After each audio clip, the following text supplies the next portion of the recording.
Hello, everyone. Hope you're having a good day. I am Falguni and I have Dr. Sukant Khurana with me today. Dr. Sukant is an entrepreneur, mentor, public speaker, and a well renowned scientist. Welcome, sir. Thank you very much. So, my question for you today is what are the ways to give a presentation? And do you know of any tips for researchers or students for giving presentations? Yeah, excuse me. Having a bit of a cold, but thank you for having me here. And very important question: how to give presentation. It does vary from field to field, but essentially, whether you're a researcher, whether you're an office secretary, or whether you are a field worker, whether you are an associate, end of the day, you're presenting your sales figures or you're presenting your research work, you're a doctor presenting, a young doctor presenting to somebody, or you're a CEO presenting something to investors. There are some same cardinal rules of a formal presentation. And these presentations can take two forms. One can be a simple whiteboard, blackboard presentation, which is the one I prefer. Um, but a lot of people are not always overflowing. Sometimes I overflow smartly and sometimes stupidly with a lot of confidence, and not everyone is the same way. Some people prefer having a PowerPoint kind of tool, multiple tools like PowerPoint. Um, I'll tell you first why I prefer to use whiteboards and draw out stuff. I mean, there are two, three strong points. I can write cleanly so everyone understands what I'm writing. I can draw good sketches. Maybe not just, I mean, I'm not doing art on every presentation, but that's part of my background. And I've had no problems even doing art in form of performance where I've made art in front of large number of people, right? So maybe I don't have a stage fear factor at all. So for me, uh, giving presentation where it is there and where I can modulate according to reaction of people, because if I already have a set presentation, I'm looking at people having some doubt, I'm not able to modulate it in real time. So I don't particularly enjoy PowerPoint as a medium. But I think that is PowerPoint or whatever you want to call it. There are multiple slide softwares, and there are even online softwares to put up your slides, right? Like SlideShare. Those are the majority way of presenting. In all of them, the biggest thing is know your audience. Number one, what are they expecting, right? If I'm presenting the same thing to my team, I'm presenting something else. If I'm presenting to my newer members of team, I'm presenting something different. If I'm presenting to my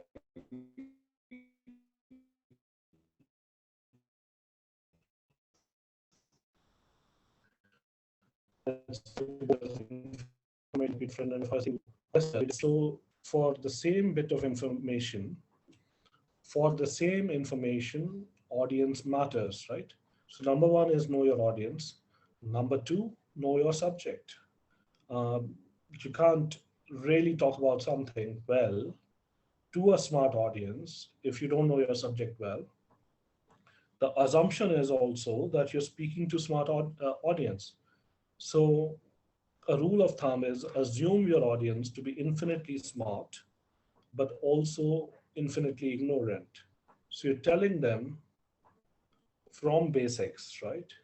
You're not you're not starting from assumptions that they already know things. In some cases, knowing what they know is important. I mean, if I'm going in a room talking to people working on synaptic depression for 10 years, or synaptic potentiation for 10 years, I don't need to start introducing brain has so many neurons communicate through synapses. They'll start giggling, right? They'll feel insulted. What am I talking about, right?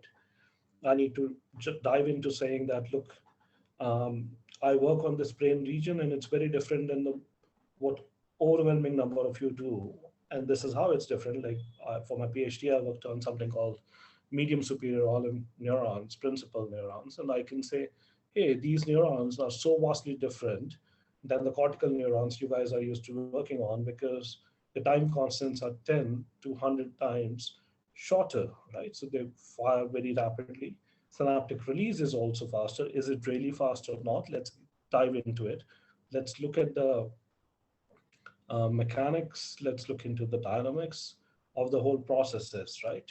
So that'll be my conversation. But if I go to a high school, let's say, and I have gone, a real example for Lyndhurst High School in New York, and I try to motivate students to take up neuroscience, I'll first explain what the brain is, what it's made of, right? How the neurons talk to each other. Cell interaction is going to be different. So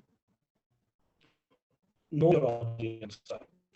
So know your stuff. These are the first two things.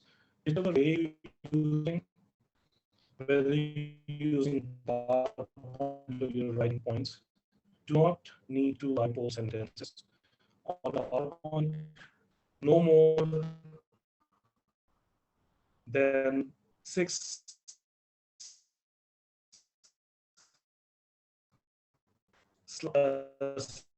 points on a slide.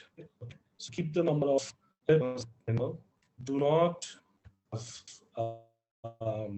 images on a slide. Okay.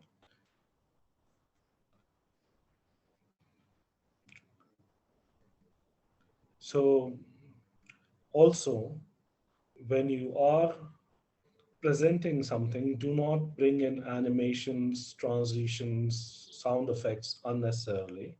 Make sure that all your effort is focused on messaging. Make sure your font size is big on a PowerPoint, ideally 24 and above. Make sure you're not using predetermined templates. You're not trying to adjust to someone's idea of what a presentation should be. Make sure you're putting things where they should be, like a title should not be at the corner. If somebody is searching for it, people have some preconceived notions of where they expect certain things to be. Do keep them there. Don't use too many different colors on the same page. You can once in a while if you're really trying to emphasize, but you do it on every page in a meaningless way, that'll lose its effect. Animations should be used sparingly. Figures, only one, maximum two on a slide. One slide, one message, whether you're drawing it out, whether you're using PowerPoint, doesn't matter. Ideally, one slide, one message. Um, and remember to time it well, don't dwell too much time, and make sure you practice enough that when you're going from one slide to another, you know what's coming next. You're not reading out from slides. Do not become slave to your slides. They're there to help you out, not the other way around, right? It's not that the presentation should be keeping you occupied. Presentation should be used as a supplement, as a tool to convey your idea. Okay, so these are the key points. Others are nuances.